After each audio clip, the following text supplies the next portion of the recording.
ममिता को जेभली भावे हत्या करथिले तार डेमो गत राति पाहंता प्राय 4टा बेले गोविंद साहू महालिंग स्टाडियम रे पुलिस आगरे प्रदर्शन करथिले। अपराध स्थल में अपराधिक घटनार पुनः संचारण निमंते पुलिस तांको महालिंग स्टाडियम को लेथिला।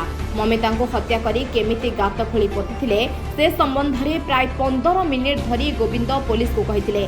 से कहिथिले कि प्रथमे काठ एवं काठ उपरे ममिता शव को रखी जेसीबी द्वारा ताहाकू खंड विखंडित करथिले।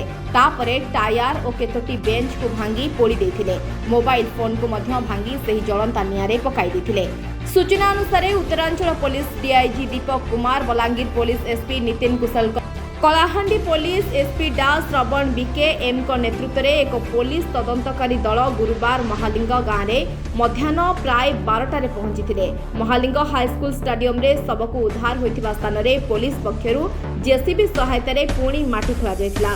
शव पोतिला बेले ममिता मेहर मोबाइल को भांगी फिंगी दि जाइथिबा कथा गोविंद साहू को जेरा कला बेले जना पड़िथिला। तेणु पुलिस पक्षरु मध्याह्न 12टारू अपराह्न प्राय 3टा पर्यंत मेटाल डिटेक्टर सहायता साइंटिफिक टीम छानबीन करथिला।